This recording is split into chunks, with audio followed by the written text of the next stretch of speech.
কবি তার সীতা চল্লিশার প্রথম চপাইয়ের প্রথম লাইনে বলছেন, রাম প্রিয়া রঘুপতি রঘুরাই। অর্থাৎ এখানে মাতা সীতা ও প্রভু শ্রীরাম একে অন্যের থেকে ভিন্ন নন।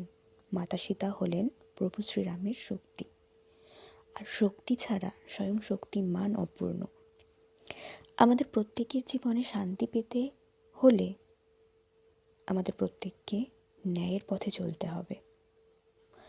প্রতিটি পরিবারের নারী ও পুরুষের মধ্যে যখন মর্যাদা থাকে, শ্রদ্ধা থাকে, তখন সেই পরিবার রামরাজ্য হয়ে ওঠে।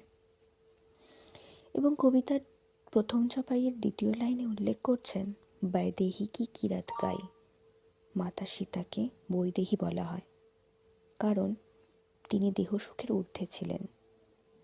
তিনি রাজপরিবারের রাজকন্যা ও রাজরানী হওয়া সত্ত্বেও সেই সুখ ছেড়ে বনে গিয়েছিলেন ত্যাগের এক নতুন ইতিহাস গড়তে।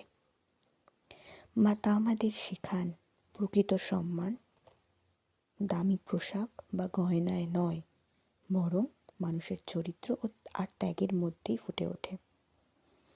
তিনি আরও আমাদের শেখান যে ধৈর্য না হারানো যে কোনো কঠিন পরিস্থিতিতে, নিজের আত্মসম্মান সর্বদা বজায় রাখা। জয় শ্রীরাম।